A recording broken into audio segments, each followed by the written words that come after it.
Hanya dengan Rp15.000 per bulan, Anda telah turut berpartisipasi dalam menyebarkan dakwah bersama Tarbiyah Sunnah. Barakallahu fikum. Baik, bismillahirrahmanirrahim. Assalamualaikum warahmatullahi wabarakatuh. Alhamdulillahilladzi hadana lihadza wa ma kunna linahtadiya laula an hadana Allah. Wa ashhadu an la ilaha illallah wahdahu la syarika lah wa ashhadu anna Muhammadan abduhu wa rasuluh. Ya ayyuhalladzina amanu taqullaha haqqa tuqatih wa la tamutunna illa wa antum muslimun. Amma ba'd fa inna asdaqal hadithi kitabullah wa khairal hadi Muhammadin sallallahu alaihi wa alihi wasallam wa syarral umuri muhdatsatuha wa kullu muhdatsatin bid'ah wa kullu bid'atin dhalalah wa kullu dhalalatin finnar. Para pendengar Radio Tarbiyah Sunnah Bandung di mana saja Anda berada, juga pendengar radio-radio lain yang ikut gabung pada siaran kita di pagi hari ini, para pemirsa Persada TV dan TV-TV lain, serta para netizen di mana saja Anda berada, juga para jamaah Majelis Ta'lim Mumtaz Indonesia, para alumni haji dan umrah di bawah penyelenggaraan Mumtaz Travel ataupun Nasratul Ummah Travel, di mana saja Anda berada. Alhamdulillah kembali kita berjumpa melanjutkan kajian kitab Ad-Da'u wad-Dawa. Kita sedang menjelaskan efek buruk dari dosa. Pertemuan terakhir yang telah lalu kita sudah menjelaskan bahwa maksiat menjadi penyebab lemahnya semangat di dalam beribadah. Lemahnya semangat berjalan menuju Allah Azza wa Jalla. Itu sudah kita terangkan. Kita akan lanjut. Salah satu di antara efek buruk dari dosa atau maksiat adalah tuzilun ni'am wa tuhillun niqam. Maksiat itu bisa menghilangkan nikmat. Nikmat-nikmat yang sudah ada itu bisa hilang, pergi dari kehidupan kita. Sebaliknya, azab yang selama ini belum kita alami, Allah akan berikan. Jadi nikmat hilang, azab datang. Penyebabnya lah dosa dan maksiat. Baik nikmat lahir ataupun batin, nikmat dunia ataupun nikmat akhirat, nikmat agama. Berkata Imam Ibnu Qayyim rahmatullahi alaih, wa min uqubati dhunub annaha tuzilun ni'am wa tuhillun niqam. Fama zalat 'anil 'abdi ni'matan illa bi dhanbin wa la halat bihi niqmatun illa bi dhanbin wa la rufi'a bala'un illa bi taubah. Di antara sanksi bagi pelaku dosa adalah dosa tersebut bisa menghilangkan nikmat dan mengundang azab. Tidaklah seorang hamba terhalang dari nikmat kecuali karena dosanya. Apapun bentuk nikmatnya. Nikmat rizki kita sudah pernah jelaskan. Dosa itu menghalangi rizki. Tidak sekedar menghalangi datangnya rizki. Tapi bisa menyebabkan hilangnya rizki yang selama ini kita miliki. Yang selama ini ada pada diri kita nikmati. Itu bisa hilang karena dosa. Allah cabut lagi. Termasuk apalagi nikmat ukhrawi, nikmat dini, nikmat batini. Berupa kekhusyuan dalam beribadah, baik sholat, membaca Al-Quran, zikir, berdoa. Semua ibadah itu pada hakikatnya memberi kenikmatan secara rohani, nikmat batiniyah. Itu akan hilang dengan maksiat. Salatnya jadi hambar. Zikirnya, bacaan Al-Qur'annya, doanya tanpa penghayatan. Tidak ada kenikmatan yang dia rasakan ketika bertaqarrub beribadah kepada Allah. Terhalang dia, tercabut dia dari nikmat ibadah.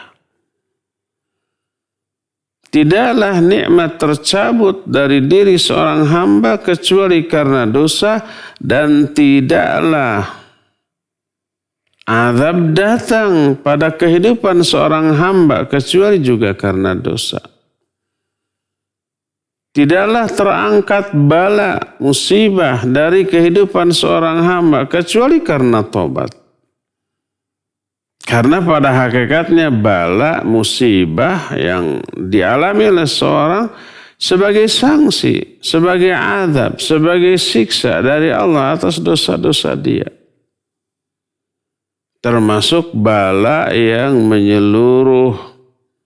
Makna menyeluruh teralami oleh banyak orang seperti pandemi wabah umpamanya.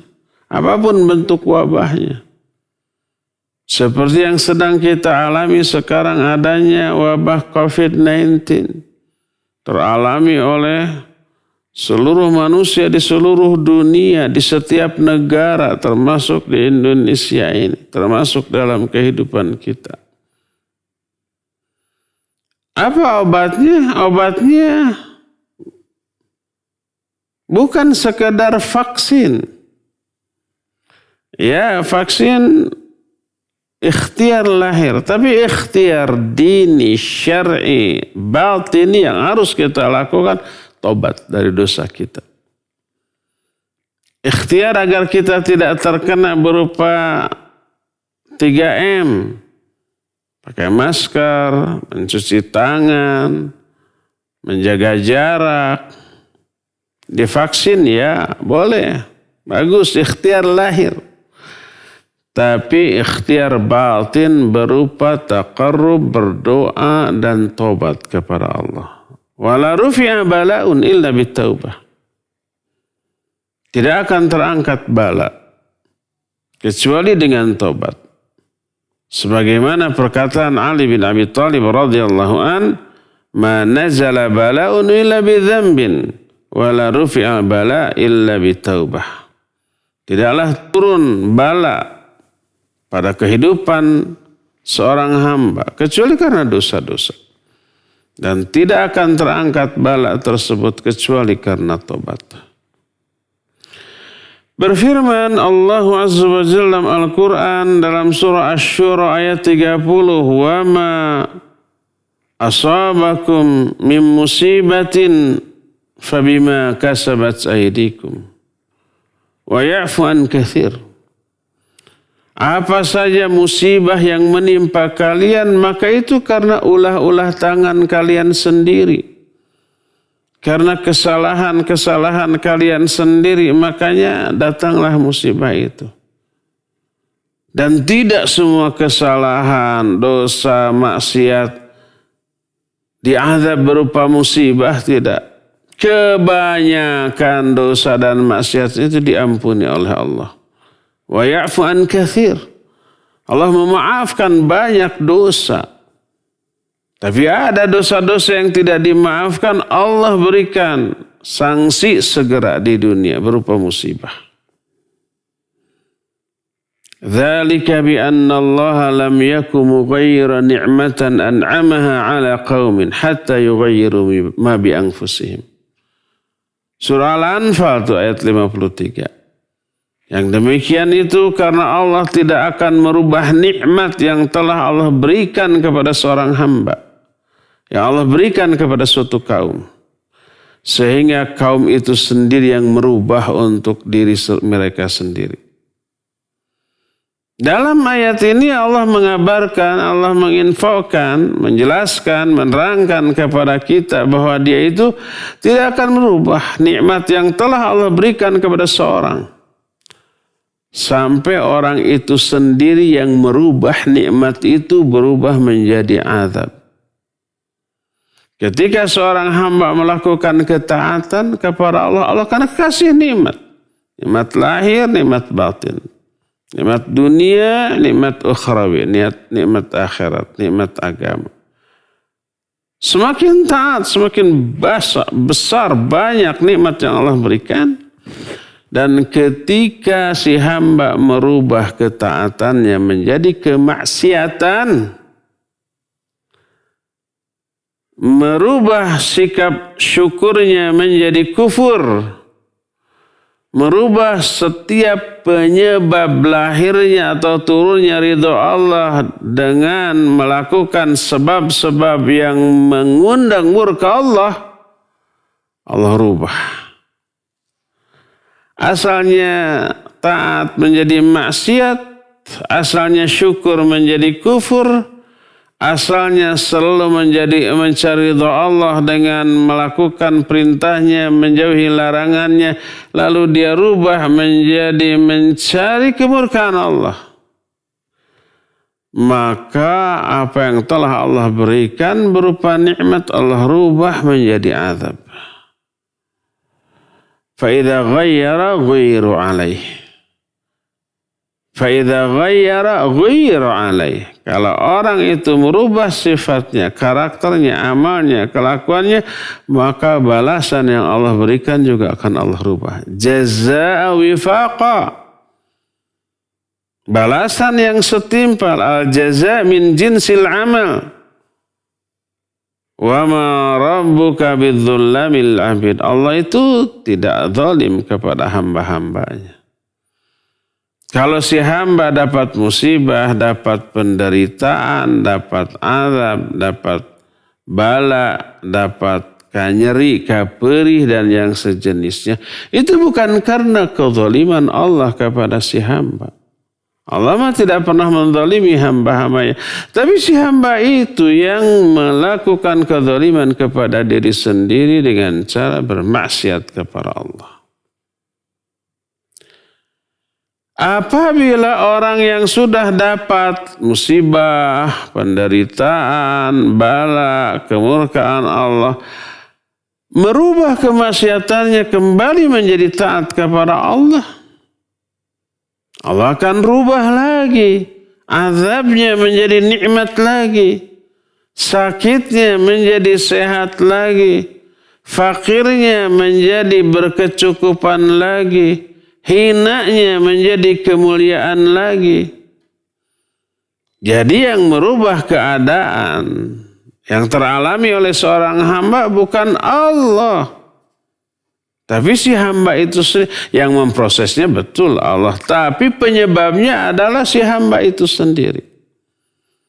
Innallaha la yughayyiru ma biqaumin hatta yughayyiru ma bi anfusihim. Wa idza arada Allahu biqaumin su'an fala maradda lahu wa ma lahum min dunihi min wal. Kata Allah, sesungguhnya Allah tidak akan merubah apa-apa yang terdapat dalam suatu kaum sehingga kaum itu sendirilah yang merubahnya untuk diri mereka sendiri.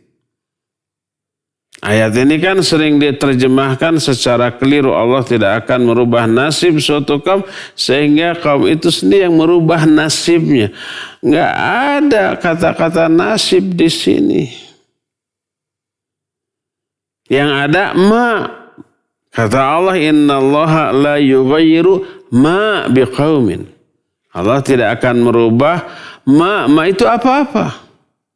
Allah tidak akan merubah apa-apa yang ada dalam suatu kaum sampai kaum itu merubah apa-apa yang ada di dalam diri mereka sendiri. Bukan nasib. Nah, apa-apanya itu apa?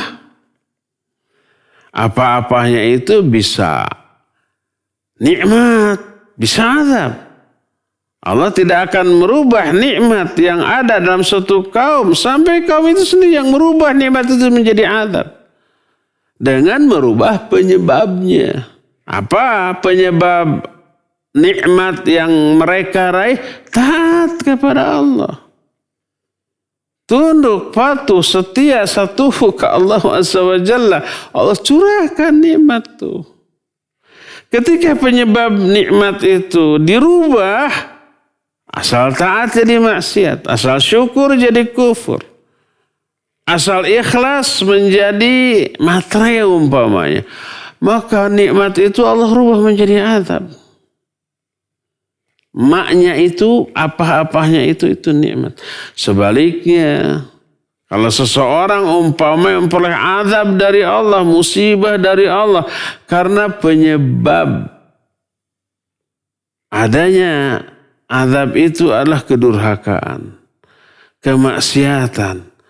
Karena dia tadinya maksiat, tadinya umpama dosa, berkecimpung dalam kedurhakaan dan yang sejenisnya, Allah berikan azab. Azab itu tidak akan Allah rubah sehingga dia merubah kemaksiatan yang ada pada dirinya menjadi ketaatan. Allah rubah lagi nanti azabnya menjadi nikmat. Itu yang dimaksud dengan ayat dalam surah Ar-Ra'd ayat 11 ini, innallaha la yughayyiru ma biqaumin hatta yughayyiru ma bi anfusihim.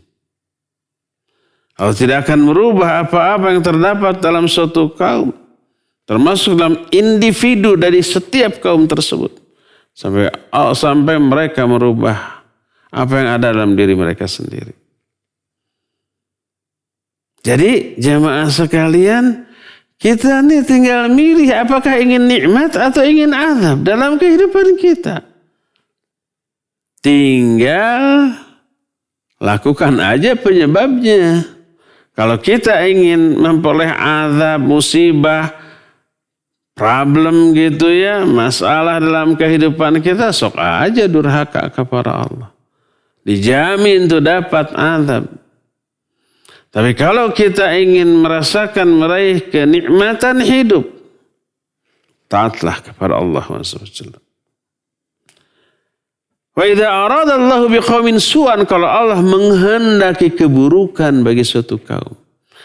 Maksud menghendaki itu mentakdirkan keburukan bagi suatu kaum. Kenapa Allah menetapkan keburukan berupa musibah dan hal-hal yang tidak disukai? Allah tidak zalim.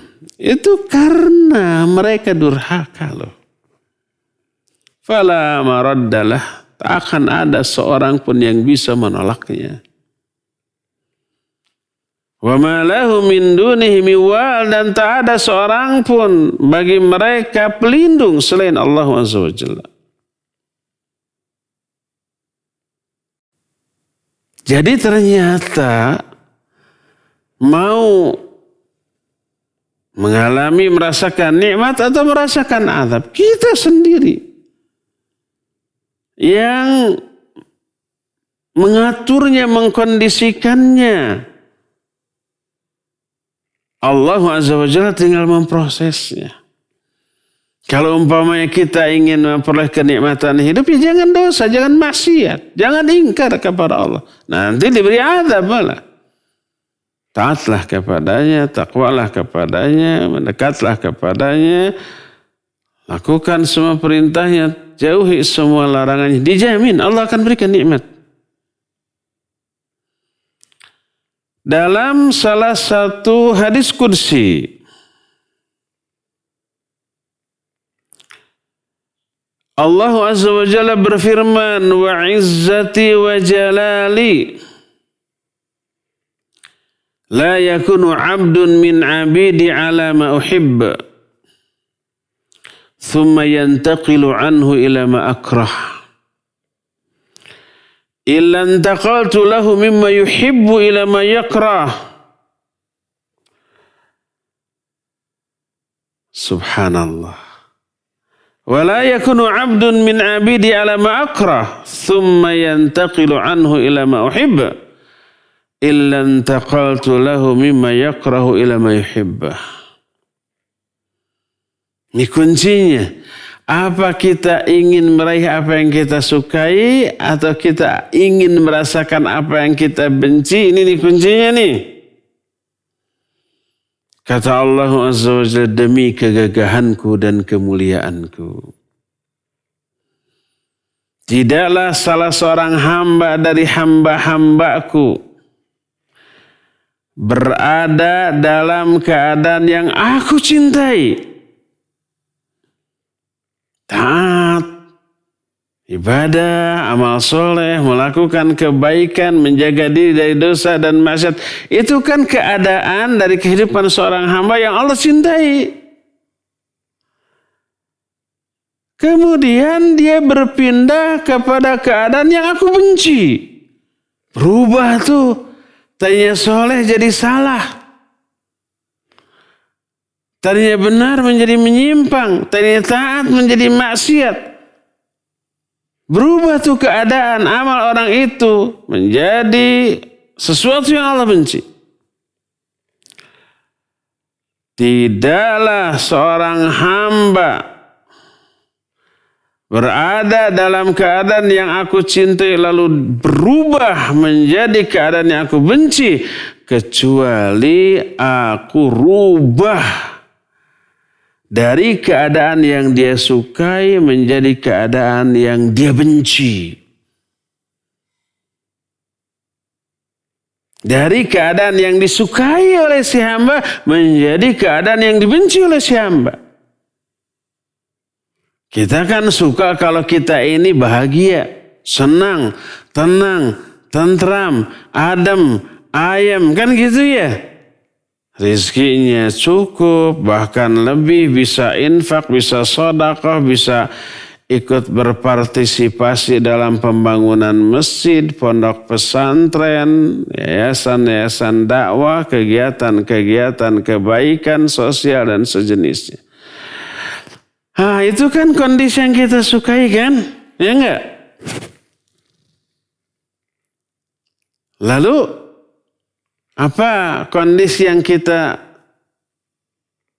benci? Ya kesulitan hidup. Ya kegelisahan, keresahan. Hubungan yang enggak bagus dengan orang-orang sekitar.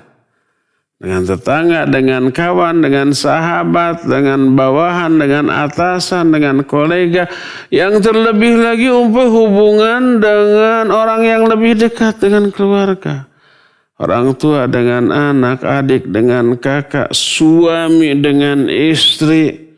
Suka ada problem, suka ada masalah, suka ada hal yang mencengkelkan dari orang terdekat kita. Ya. Kita sukai nggak kondisi itu atau kita benci? Kita benci, kita nggak suka itu.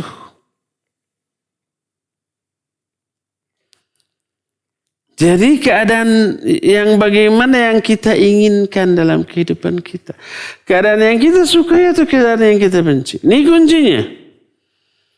Kata Allah, tidaklah seorang hamba berada dalam keadaan yang aku cintai. Lalu kemudian dia berpindah kepada keadaan yang aku benci.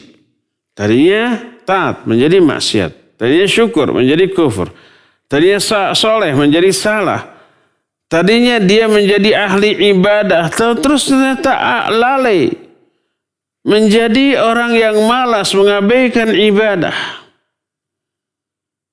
Maka keadaan dia yang tadinya dia suka dalam keadaan itu, Allah rubah menjadi keadaan yang dia tidak suka. Dikasih penyakit, dikasih umpamanya problem, dikasih kefakiran, kemiskinan, diseretkan rizkinya, dikasih masalah dengan orang-orang sekitarnya. Ada aja yang menjengkelkan, yang nyebelin, yang bikin rese, bikin bete dari orang-orang sekitarnya. Dan yang paling parah kalau yang menjengkelkan itu orang terdekat. Suami kita atau istri kita. Anak-anak kita atau orang tua kita. Adik atau kakak kita, kerabat kita, paman, bibi, uak, pade, bude, dan seterusnya. Akhirnya resah, gelisah, merasa tidak nyaman hidup. Tetangga kita tiba-tiba menjadi berubah sikapnya, yang tadinya dekat menjadi menjauh, yang tadinya akrab menjadi renggang, yang tadinya suka menjadi benci, dan seterusnya. Siapa yang merubah semua keadaan itu? Allah. Kenapa Allah merubah demikian? Itu karena kita merubah amalan kita, perbuatan kita, dari keadaan yang Allah sukai menjadi keadaan yang Allah benci, maka Allah akan rubah keadaan kita dari keadaan yang tadinya kita suka menjadi keadaan yang kita tidak suka. Wala yakunu 'abdun min 'abidi 'ala ma akrah thumma yantaqilu anhu ila ma uhibba illa antaqaltu lahu mimma yakrah ila ma yuhibba. Tidaklah seorang hamba dari hamba-hambaku berada dalam keadaan yang aku benci, seperti dosa terus, maksiat terus, bid'ah terus, menyimpang terus, gitulah. Kemudian dia berpindah kepada keadaan yang aku sukai. Dia tobat dari semua itu.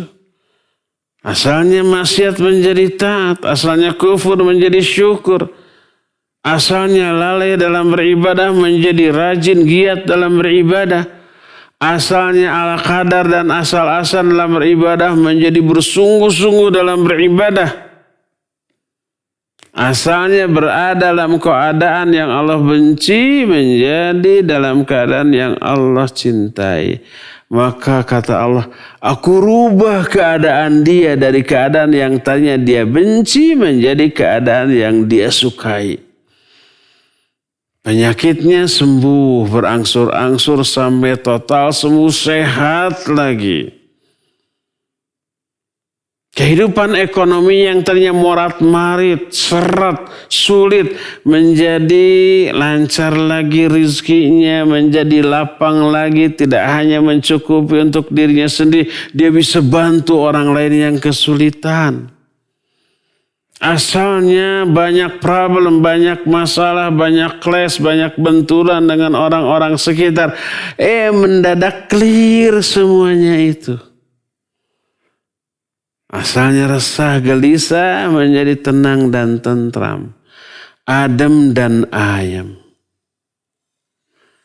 Jadi kita lihat bahwa keadaan hidup kita, baik menyenangkan ataupun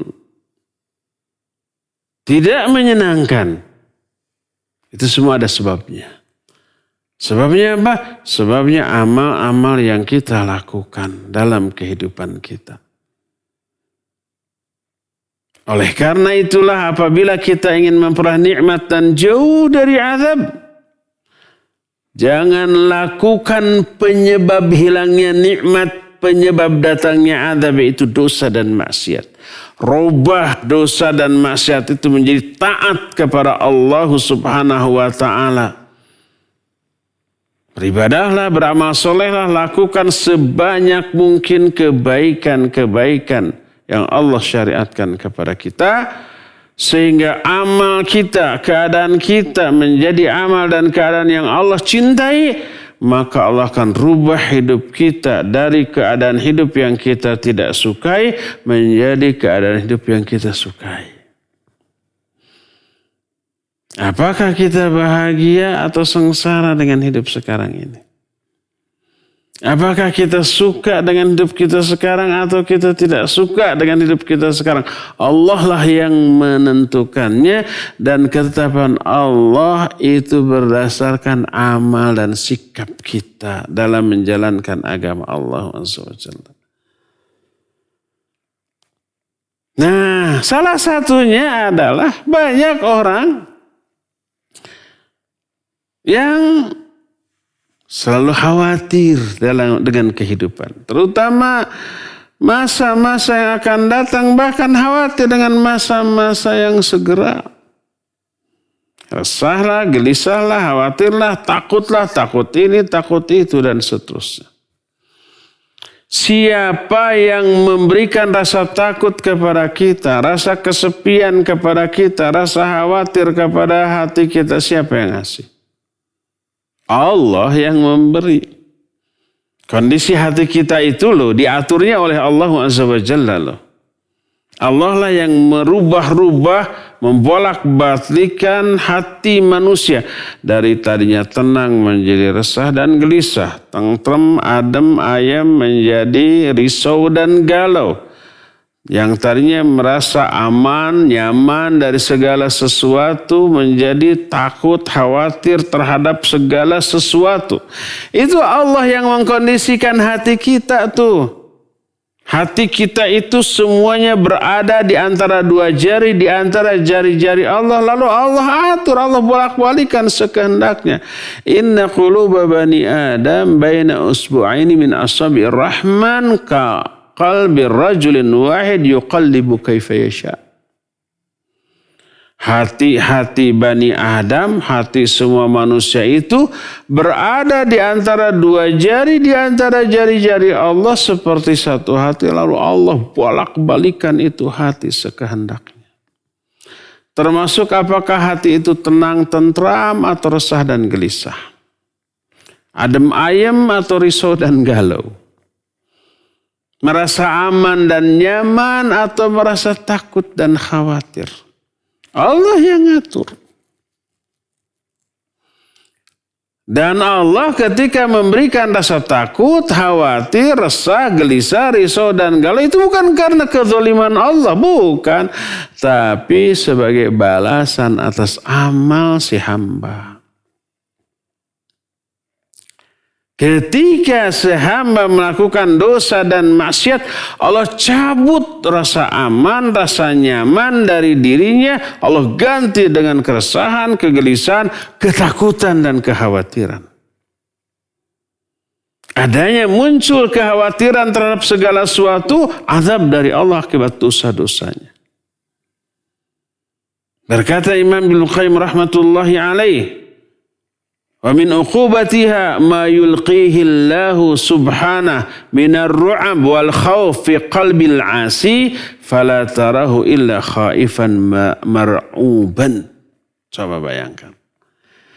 Di antara sanksi, azab, hukuman dari dosa dan maksiat adalah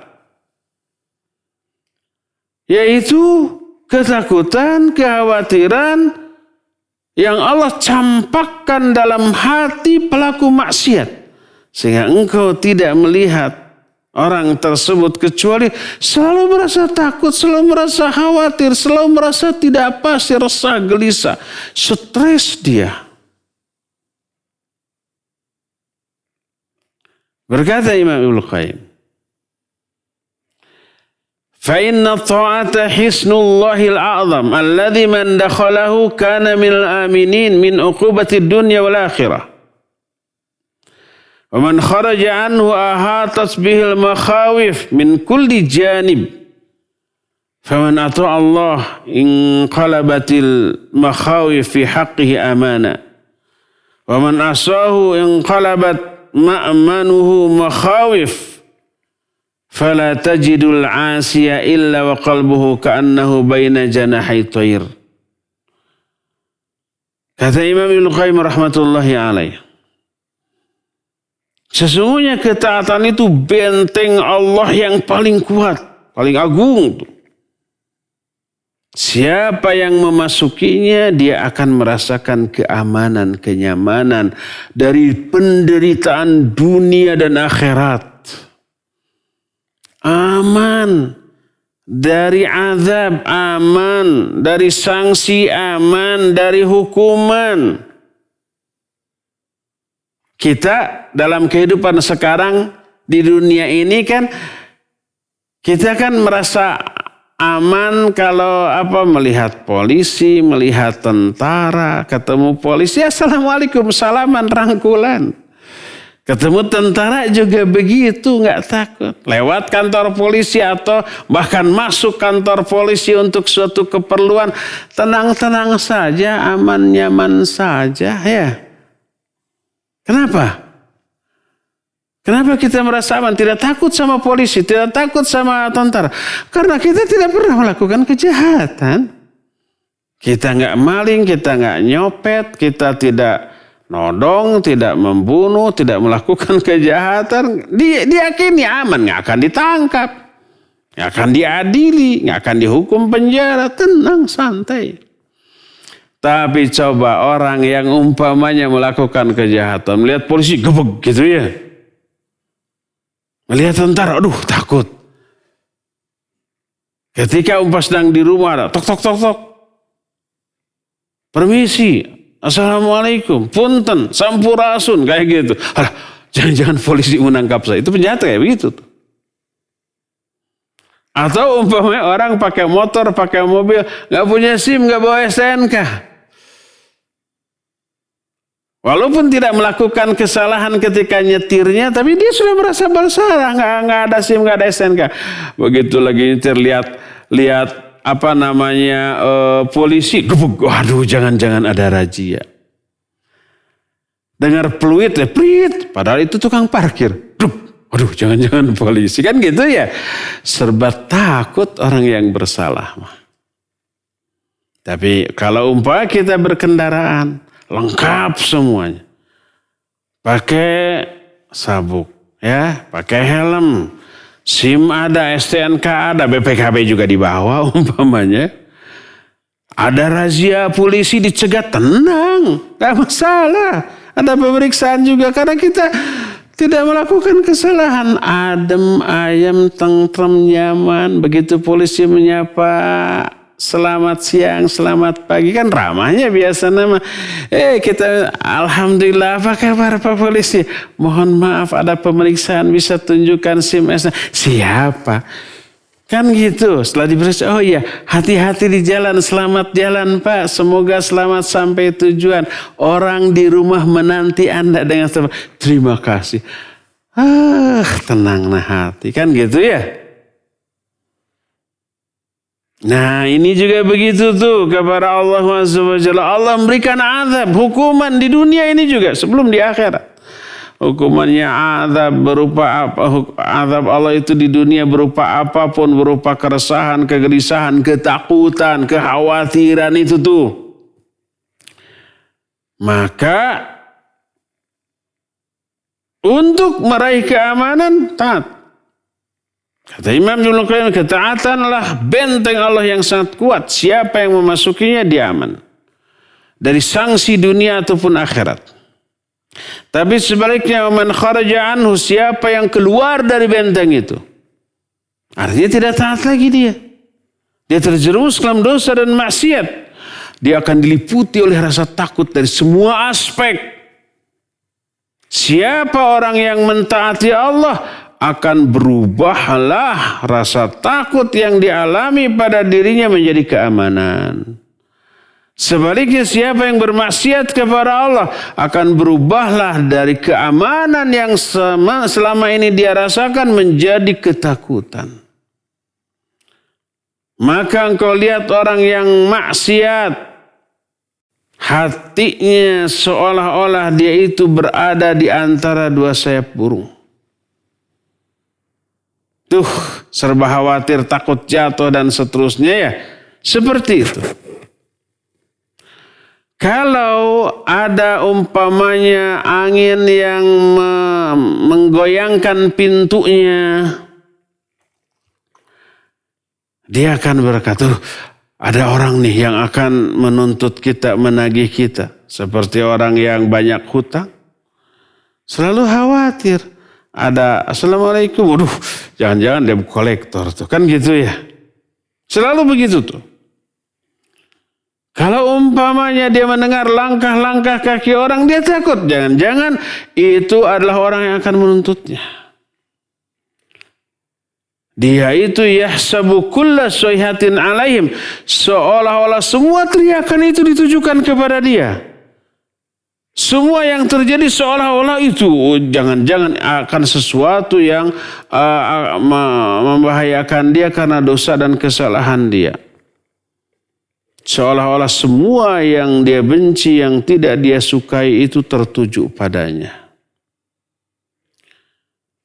Oleh karena itu, pupuk rasa takut kepada Allah itu akan mendorong dia untuk taat, mendorong dia menjauhi dosa dan maksiat, maka dia akan merasakan keamanan. Faman khafa Allah amanahu min kulli syai. Siapa orang yang hanya takut kepada Allah, Allah akan berikan keamanan dia dari segala sesuatu. Tapi sebaliknya, waman lam yakhifillah akhafahu min kulli syai. Siapa orang yang tidak takut kepada Allah, Allah akan buat dia akan takut kepada segala sesuatu. Takut ini, takut itu. Sebuah syair menyatakan, laqad qadallahu bainan nas mudda khuliqu annal makhawif wal ijram fi qarn. Allah telah menetapkan ketentuan dalam kehidupan manusia sejak manusia itu diciptakan. Apa ketentuannya? Bahwa rasa takut dan dosa adalah dua hal yang selalu bersandingan. Coba aja umpamanya takut kepada apa? Kepada jin umpamanya. Juriga hantu umpamanya ya. Jin. Siapa yang rata-rata tidak takut? Ya orang-orang soleh. Orang-orang yang berilmu tahu hakikat jin. Lalu dia soleh, taat, tunduk, patuh kepada Allah Azza wa Jalla. Dia tidak takut, bahkan jin itu takut kepada dia. Umar bin Khattab radhiyallahu anhu itu kata Nabi SAW, "Hai Umar, kalau kau berjalan di suatu jalan, syaitan akan menghindar dari kamu mengambil jalan yang lain." Takut. Karena ketaatannya. Tapi ketika dia banyak terjerumus dalam dosa dan maksiat, dia takut dari segala sesuatu, termasuk takut kalau masuk ke tempat gelap, sepi, malam sendirian gitu ya. Takut. Ketika berjalan malam di tengah malam yang gelap sendirian itu, berjalan kemudian ada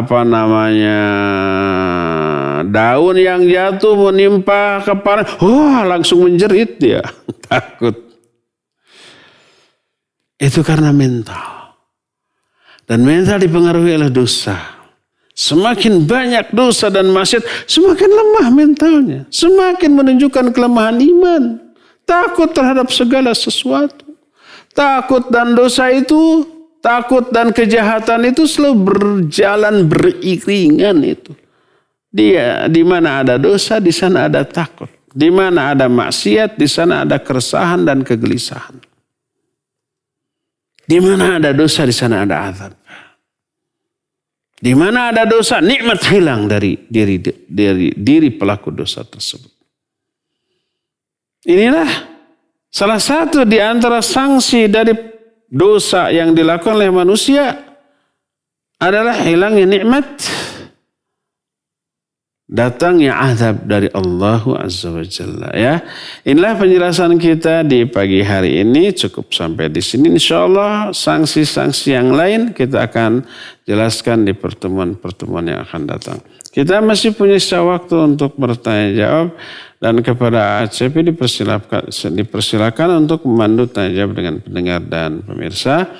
Wassallallahu ala nabiyina Muhammadin wa ala alihi wa ashabihi wasallam. Silakan.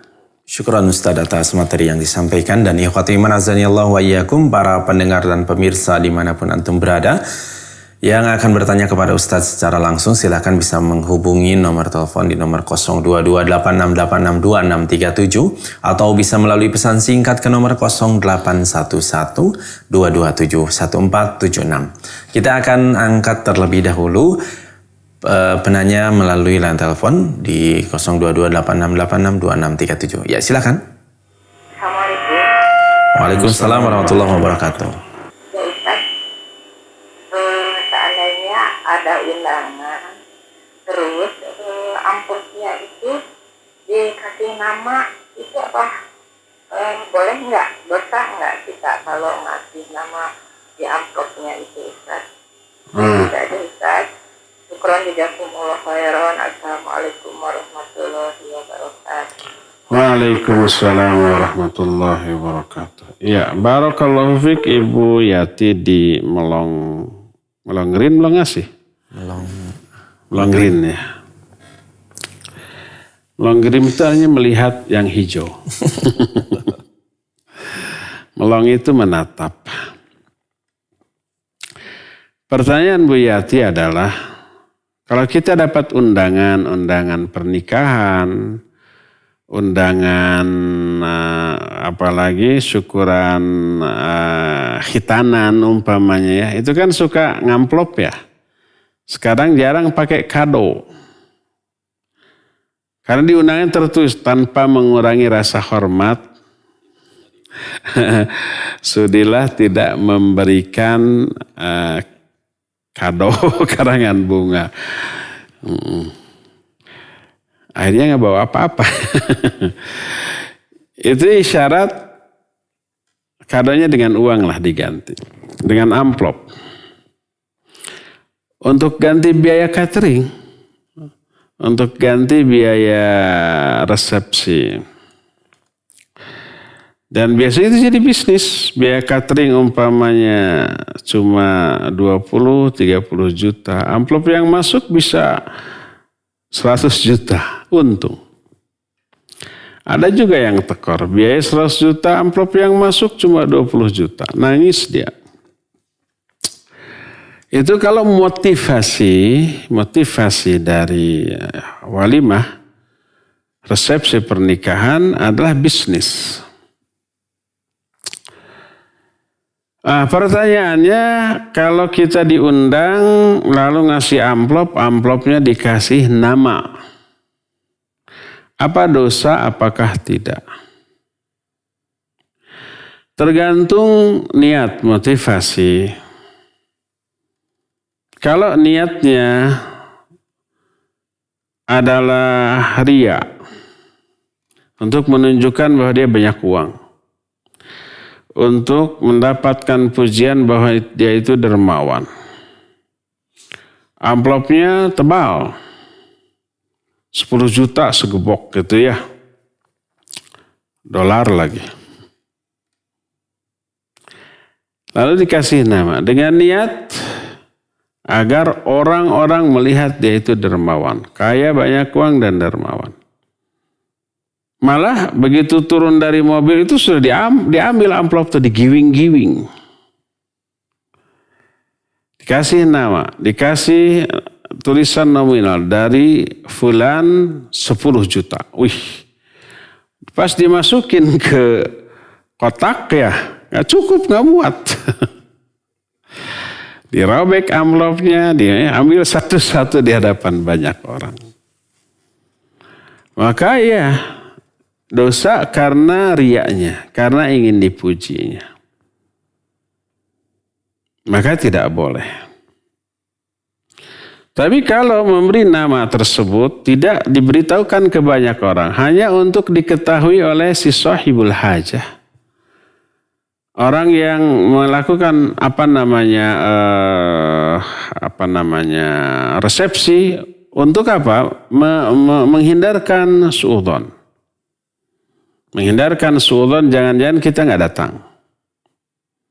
Karena waktu resepsi tamu banyak, walaupun kita datang mungkin saja dia luput perhatiannya kepada kita. Lalu suudzon si anu nggak datang. Ternyata ada amplopnya. Begitu dibuka besar, berarti dia perhatian ke saya. Akhirnya timbul rasa suka, rasa simpati, rasa persahabatan, persaudaraan. Bagus, nggak masalah. Kalau motivasinya seperti itu. Kalau demi kemaslahatan, bukan demi untuk dipuji, diapresiasi oleh banyak orang, maka tidak apa-apa ya. Wallahu a'lam bishawab. Silakan lagi. Baik, syukran Ustadz atas jawabannya. Kita beralih ke penanya melalui pesan singkat dari hamba Allah, dari Salma di Cikarang. Ustadz, bertanya, fulanah pernah ingin ta'aruf dengan seseorang, tapi ternyata seseorang tersebut akan menikah dengan akhwat lain.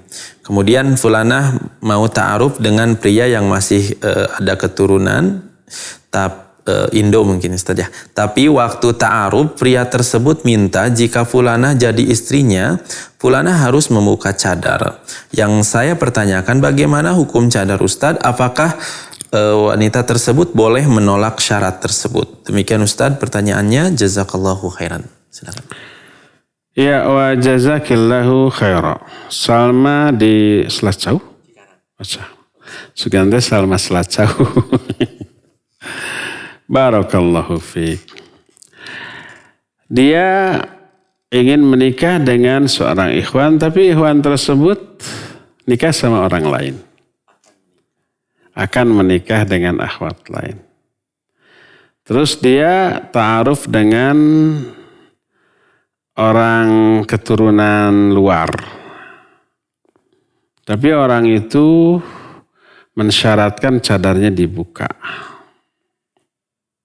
Ada dua kasus. Kasus pertama, dia suka ke ikhwan lain, tapi ikhwan lain itu suka ke akhwat lain gitu ya. Iya, itu urusan teknis saja. Belum tentu ikhwan itu tidak suka kepada dia. Tapi mungkin tidak kenal, tidak tahu gitu. Atau kenal atau tahu dan pernah menunjukkan isyarat, tapi tidak respon atau responnya kurang. Akhirnya ya udahlah, dia tidak pedulikan. Sementara akhwat lain responnya lebih bagus, lebih baik. Akhirnya ya seperti mancing gitu. Ikan mana yang nyantok? Apa bahasa Indonesia nyantok? Yang nyaplok? Itu yang dapat. Dikasih ikan itu cuek, cuma dicium saja, cuma didekati, setelah itu dibiarkan. Ya dicaplok sama akhwat lain, sama ikan lain. Celom kunyunyut giriwil. Begitu, itu nggak ada terjemahan celom kunyunyut giriwil. Makanya ibarat ikan kalau ada umpan sambar saja, maka dapat nanti ya. Nanti menyesal, aduh itu keburu sama ikan, itu nyesal. Nah sekarang boleh pertanyaan hukum cadar gimana? Cadar ini perkara yang diikhtilafkan oleh para ulama sejak zaman baheula sampai zaman sekarang.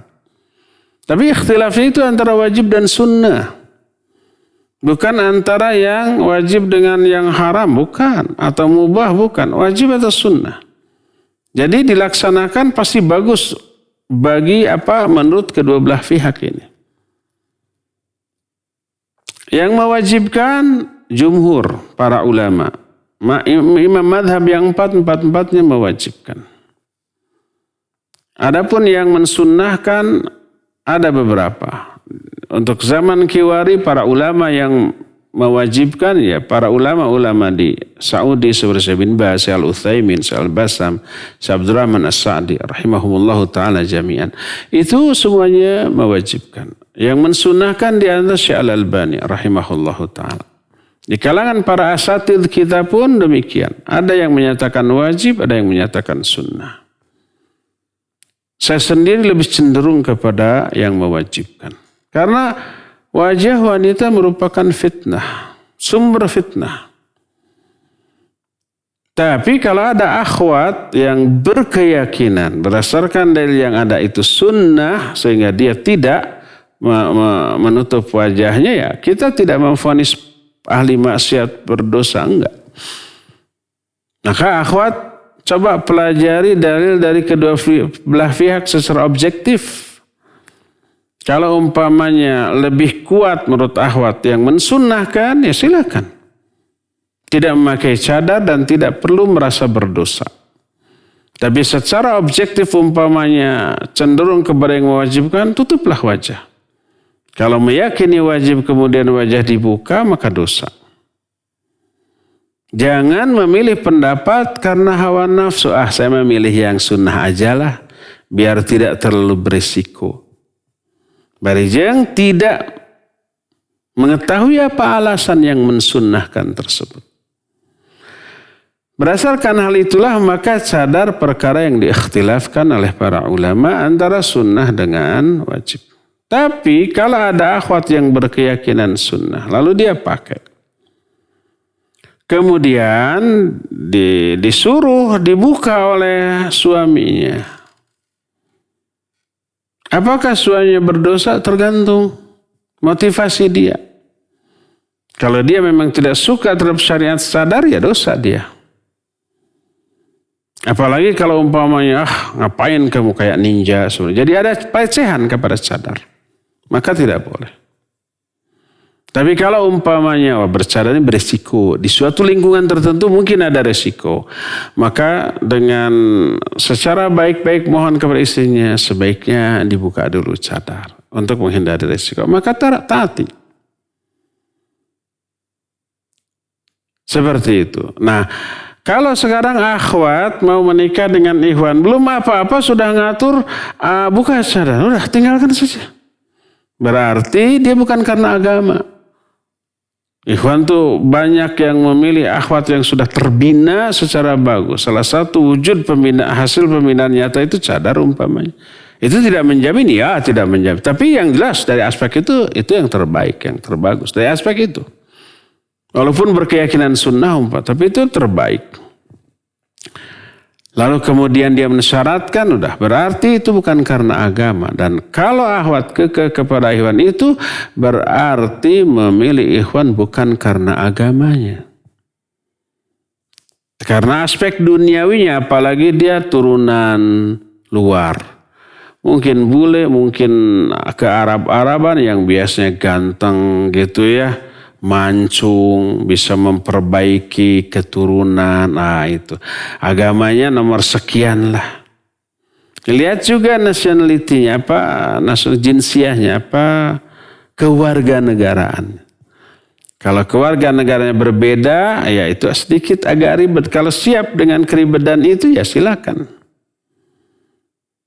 Nanti kan setiap tahun tuh harus diperpanjang tuh izin tinggalnya di Indonesia.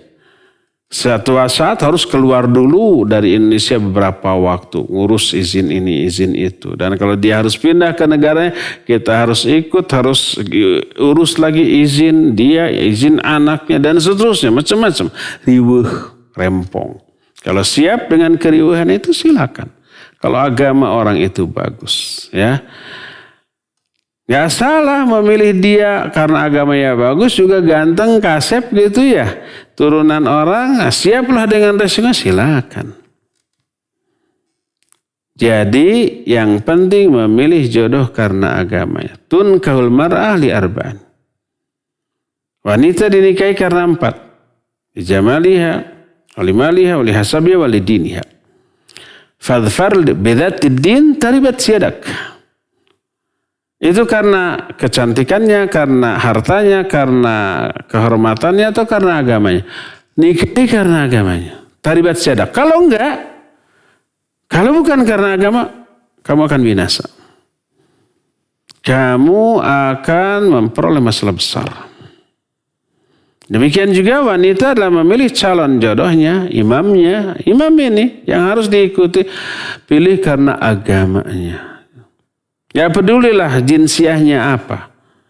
Warga negaranya apa. Orang mana turunan. Asal agamanya bagus. Setelah agamanya bagus. Masalah yang lainnya siap dihadapi. Nggak masalah, silakan. Demikian. Wallahu a'lam bissawab. Ustaz, atas jawabannya. Kita beralih ke penanya melalui telepon. Kita angkat terlebih dahulu. Ya silakan. Halo. Ya silakan, penanya melalui telepon sudah masuk. Waalaikumsalam warahmatullahi wabarakatuh. Dari Abu Ilma di Bandung. Iya, agak jelas Abu Ilma. Mau tanya nih. Silakan. Halo? Ya, silakan. Ya silakan. Ya. Mau nanya nih. Kalau masalah tadi kan Mas menjadi masyarakat udah ada tanda-tandanya. Kalau mengenai harta istijab, misalnya kita diberi diberi rezeki oleh Allah. Nah, ini kita membedakan apakah itu ini istijab atau bukan. Nah, ini mungkin kira-kira ada ciri-ciri atau bahwa itu atau bukan. Itu Pak Ustaz yang mohon penjelasan dan pencerahan. Assalamualaikum warahmatullahi wabarakatuh. Waalaikumsalam warahmatullahi wabarakatuh. Iya, barakallahu fiik. Abu Ilma di Bandung, suka haji ya? Ya, kalau kita memperoleh rezeki, apakah ini azab ataukah nikmat? Gitu ya. Apakah ini ujian dari Allah Azza wa Jalla atau itu anugerah dari Allah Azza wa Jalla? Ya, yang jelas harta ujian. Wa'lamu annama amwalukum wa auladukum fitnah wa anna Allah indahu ajrun azim. Ketahuilah bahwa harta dan anak-anak itu fitnah. Dan di sisi Allah ada pahala yang sangat besar. Kalau bisa mampu mengatur, mengurus harta dan anak-anak ini. Ujian ya ujian. Anak-anak dan harta adalah ujian. Apakah itu musibah atau azab harta itu ataukah nikmat? Lihat efeknya kepada kita. Kalau dengan harta itu kita tambah repot, tambah ribuh, tambah banyak uang tapi tambah ribuh ya. Tambah ripuh hidup ini tuh. Jadi jauh dari Allah Azza wa Jalla. Jadi membuat kita lalai dari ibadah karena ngurus harta. Salat yang biasanya awal waktu berjamaah di masjid menjadi tidak lagi di awal waktu karena sibuk mengurus harta. Akibatnya kita telat berjamaah, akhirnya sholat sendirian di rumah. Asalnya sholat itu tidak hanya yang fardu, yang sunnah juga dilakukan. Karena kesibukan mengurus harta menjadi hanya yang wajib saja, itu pun ngebut. 4 rakaat 2 menit. Masih agak mending, orang lain ada yang 23 rakaat cuma 7 menit. Gak sah, karena apa? Karena gak ada bacaan yang wajib. Allahu Akbar, Allahu Akbar. Bacanya kapan ya? Oh, di dalam hati. Gak sah dalam hati, karena bacaan itu amalan lisan, bukan amalan hati. Amalan pokok bagi lisan, tapi hati memang wajib ikut menghayati. Tapi kalau hanya dalam hati, lisan gak bergerak, gak sah. Gak ada tumaninah lagi ya. Nah, jadi bisa sholat juga cepat, hambar. Kalau harta itu melalaikan kita dari ibadah. Apalagi menyeret kita kepada maksiat. Asalnya tidak maksiat, setelah banyak harta jadi maksiat. Karena liar dengan urusan bisnis, akhirnya mencari pelarian kemana? Ke mabuk, ke narkoba, lari ke tempat-tempat hiburan yang lebih membinasakan. Mau refreshing dulu, nyanyi-nyanyi. Mau refreshing dulu, ke bar, ke diskotik. Yang seperti itu, na'udzubillah. Nah, kalau dosa terus-terusan, tapi kok harta ini makin lama bukannya makin berkurang. Tadi kan dijelaskan bahwa maksiat itu mengurangi menghalangi rizki. Bisa menghilangkan nikmat rizki. Tapi dengan dosa dan maksiat rizki itu semakin banyak. Maka itulah yang disebut dengan istidraj. Yang saya katakan tadi bahwa maksiat menghalangi rizki bagi orang yang masih dicintai oleh Allah Azza wa Jalla. Karena dosa, karena maksiat, Allah ingin dosa orang itu dikurangi, dihapus.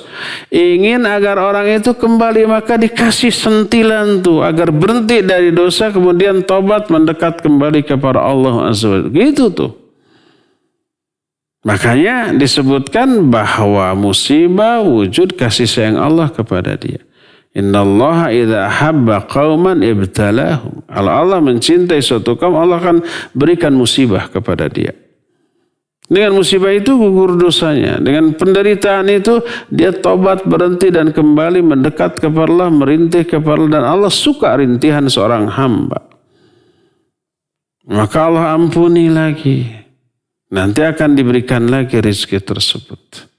Itu bagi hamba-hamba yang masih Allah cintai. Tapi bagi hamba yang Allah benci karena kedurhakannya, begitu dia dosa maksiat, kasih lagi rizki, kasih kekuasaan, kasih pangkat, kasih jabatan, kasih popularitas. Semakin banyak pemberian Allah, semakin gede dosanya. Itu istidraj. Maka kalau kita ingin mengetahui apakah rizki ini istidraj dari Allah, kalau ujian ya pasti ujian. Apakah istidraj atau justru nikmat dari Allah? Lihat. Selama ini kita taat atau maksiat? Selama ini gimana ibadah kita? Berkualitas, berkuantitas atau ala kadarnya dan asal-asalan? Selama ini benteng hati kita dari kemaksiatan. Lihat.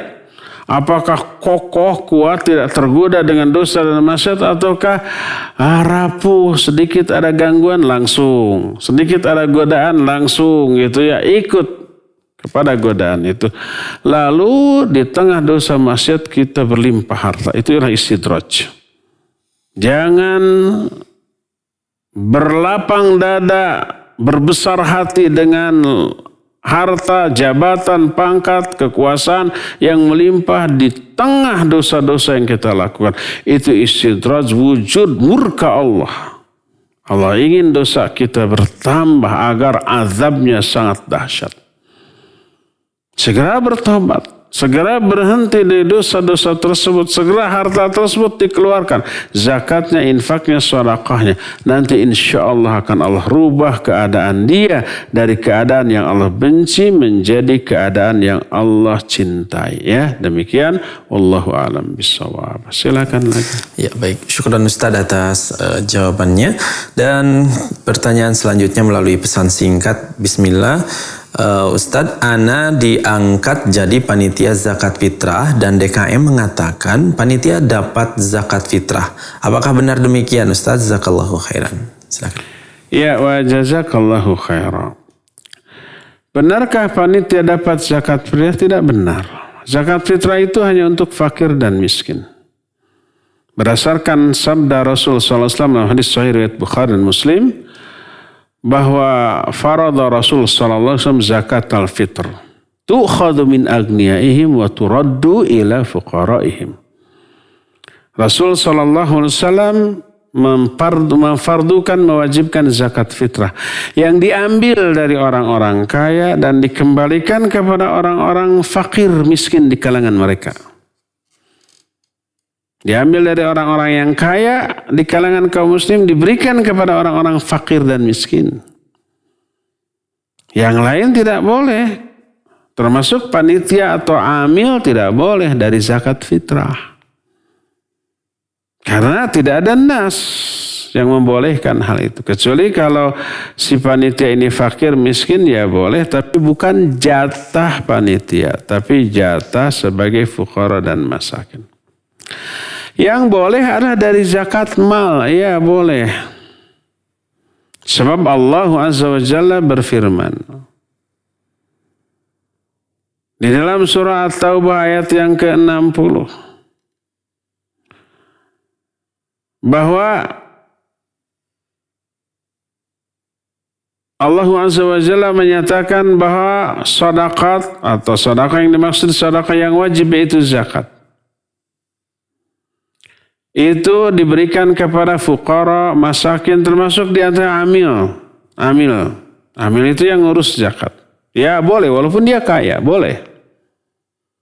Adapun kalau umpamanya zakat fitrah maka tidak. Nah, cuma biasanya panitia zakat itu menampung dua jenis zakat itu, fitrah dan juga mal. Dipisah tuh mana zakat mal, mana zakat fitrah. Kalau zakat mal ya berupa uang.